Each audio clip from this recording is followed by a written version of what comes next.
السلام عليكم. ايه الاخبار يا شباب، عاملين ايه؟ جينا في فيديو جديد من الفيديوهات اللي بنقعد فيها كل يوم 10 دقايق بنتكلم وبعد كده بنرجع نذاكر احنا الاثنين. عارفين ان الفيديوهات دي ما فيهاش مونتاج لان انا ما بعرفش اعمل مونتاج. فالفيديو ده المره دي اشارك معاك تجربتي للمذاكره لمده 10 ساعات. وانا الحمد لله في ثانويه عامه، تقريبا ثانويه عامه كلها الحمد لله كنت بذاكر اكتر من 10 ساعات. الحمد لله يعني هو في ثانويه عامه الواحد ربنا بيديله قدره كده ان هو يقدر يعمل حاجات هو ما بيقدرش يعملها في الوقت العادي يعني. فروح اعمل المشروب الجميل بتاعك، والمره دي على فكره فيها شاي ما فيهاش ميه لان انا بشرب شاي. فروح اعمل المشروب الجميل بتاعك وتعالى عشان نتكلم عن ازاي قدرت اذاكر اكتر من 10 ساعات لمده طويله جدا، الحمد لله تقريبا ثانويه عامه كلها.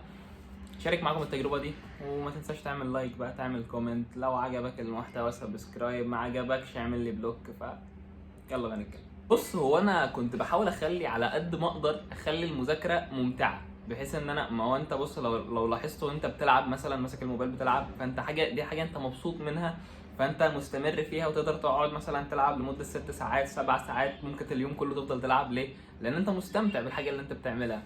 فانا كنت بحاول على قد ما اقدر ان انا اخلي المذاكره حاجه ممتعه، ووصلت لشويه حاجات كده اعملها فعلا، دي اللي ساعدتني جدا كمان ان انا اقدر اذاكر المده دي كلها. مره كده وانا بقلب شفت حد بيتكلم عن تكنيك مذاكره اسمه البرومودورو تقريبا او حاجه زي كده. المهم النظام ده اكيد انت سمعت عنه، بيقول لك انت تذاكر 25 دقيقه وتاخد 5 دقائق راحه وبعد كده تذاكر 5. الكلام ده في شنك ما في. انا عايز اسالك سؤال، هو انت لو رحت تاخد راحه 5 دقايق وهتروح تكمل مذاكره؟ والنبي هتعمل كده؟ انا اقل راحه عندي 3 ايام. 5 دقايق مين؟ مستحيل اخد 5 دقايق راحه وارجع اكمل مذاكره، وبعدين 25 دقيقه ديت انا يا دوب بتعرف على المنهج.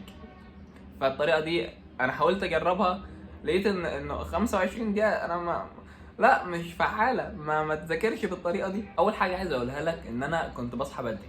انا طول فتره ثانويه عامه كده من شهر 8 تقريبا وانا بصحى بدري من 6 ل 7، يعني 6 الصبح و7 الصبح بكون صاحي.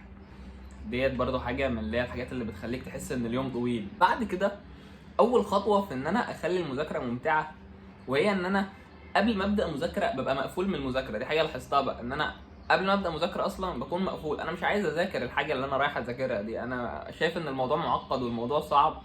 فاول حاجه كنت بعملها ان انا بقنع نفسي ان الحاجه اللي انا رايح اذاكرها دي هي حاجه سهله جدا، عاديه جدا، هتخلص بسرعه جدا، وان الموضوع مش معقد خالص. بالعكس، الحاجه اللي انا راح اذاكرها ديت هي امتع من الالعاب كمان. فده اللي انا كنت بفهمه لمخي قبل ما ابدا اذاكر، ودي حاجه كانت بتخليني متحمس ان انا اروح اذاكر، لان هي حاجه سهله ولان انا هخلصها بسرعه، وان انا هقدر اعمل حاجه تانية بعد ما اخلص المذاكره دي. غير ان في حاجه تانية انا كنت بعملها، وهي ان انا ما كنتش بخلي المذاكره دايما حفظ ودش، اللي هو انا قاعد ماسك كتاب وشغال احفظ بقى وادش وبعمل كل الكلام ده، او مثلا اكون بتفرج على فيديو وشغال ادخل معلومات لمخي، ادخل معلومات وماسك قلم وشغال اكتب. ما كانتش المذاكره كلها كده. ليه؟ لان ده حاجه مرهقه جدا ومتعبه، وطبيعي انت تكون عايز تفصل. فانا كنت بعمل ايه بقى؟ ساعه ونص مثلا، ساعه او ساعه ونص اكون شغال احفظ في ماده، او مثلا بتفرج على فيديو شرح لحد لمده ساعه ساعه ونص بالكتير، وبعد كده خلاص انا غالبا يعني ساعه ونص بكون تعبت من الشرح والكلام ده كله، فبكون موقف كل حاجه وبمسك ماده بقى ابدا احل. ما هو الحل، ما انا ما بتكلمش في الحل، انا يا دوب بكتب، لان انا من الناس اللي بتذاكر بصوت عالي، فدي حاجه بتوجع لي زوري. فلا فانا ايه ما بقدرش اكمل اكتر من ساعه ونص. بعد كده ببدا احل، اجيب اي ماده بقى، تحديدا لو كانت ماده بحبها، لو كنت مخنوق قوي يعني اجيب ماده بحبها واقعد احل. الحل بالنسبه لي كان راحه جامده جدا، والحل مش هيبقى حاجه حلوه وممتعه بالنسبه لك غير لو كنت بتذاكر صح، لان انت لو مش بتذاكر صح فانت مش هتعرف تحل، فانت هتتخانق اكتر. ففي الحاله دي روح العب احسن. والله في الحاله دي روح العب احسن. في اليوم كمان ما كنتش بحط اكتر من مادتين تقال، يعني بالكتير مادتين، مش اكتر من كده. مادتين تقال يعني مثلا فيزياء وكيمياء في نفس اليوم، ماشي ممكن، ولكن ما زودش مثلا عليهم احياء، لا. ولما اكون مخلي مادتين تقال فانا لازم اخلي في ماده سهله او ماده انا بحبها موجوده في النص، وهي غالبا كانت الجيولوجيا، بحيث ان ما بين الماده دي والماده دي اذاكر الجيولوجيا في النص، فاهم؟ فعلشان ايه؟ تفصلني ما بين الاثنين، لان احنا بنقول 10 ساعات او اكتر من 10 ساعات في اليوم، فانت غالبا وقت الراحه بتاعك اصلا وقت قليل خالص، فلازم تخلي الوقت اللي تفصل فيه ما بين المادتين التقال دول هي ماده برضو، بس تكون ماده سهله انت بتحبها، تكون بمثابه راحه بالنسبه لك. ده بقى من ناحيه المذاكره. اما بقى في حاجه تانية بتخليني تشجعني اكتر ان انا اقوم اذاكر، ودي كانت حاجه ليها علاقه بالعامل النفسي، وهي ان انا الترابيزه اللي انا كنت بذاكر عليها كنت كاتب عليها دكتور عمر، كاتبها من تانية ثانوي والله بالانجلش كده دكتور عمر. فدي حاجة اتكلمت عن الموضوع ده على فكرة في شورت فيديو قبل كده لو حد كان شافه يعني. فدي حاجة برضو لما كنت بكون قاعد اذاكر بتفكرني انا بعمل كل ده ليه، انا قاعد اذاكر كل ده ليه، انا عايز اوصل لايه في الاخر، وان اللي انا بذاكر له ده وان كل الحاجات اللي انا بعملها دي مش حاجات بلا هدف، لا في حاجة انت عايزها. انا عايز بعد الفترة دي ما تعدي اللقب ده يكون لقبي فعلا، مش يكون مجرد كلام انا كاتبه على ترابيزة. فالعامل النفسي يعني ليه تأثير قوي جدا، والحاجة دي كانت فعلا بتخليني اقدر اكمل. كمان في حاجة كنا بنعملها كلنا، او دي حاجة بتحصل دايما يعني، وهي ان احنا بنقوم مرة واحدة اول ما نلاقي السرير، اوبا سرير، ياه من زمان بدور عليه.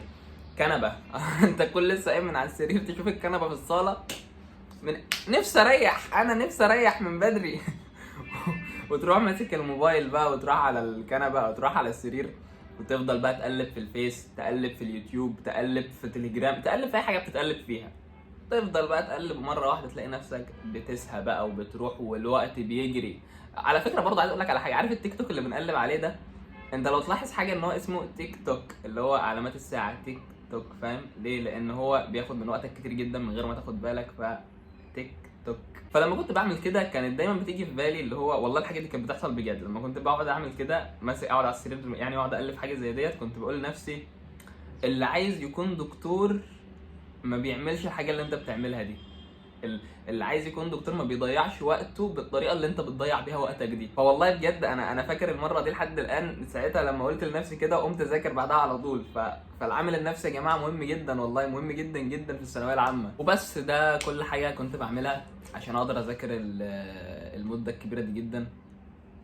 يعني ملخص الموضوع من الاخر كده هو ان انت حاول تخلي المذاكره دي شيء ممتع انت بتحب تعمله، زي الالعاب، زي اي حاجه حلوه انت بتحب، زي الخروج اللي انت بتحب تخرج مثلا.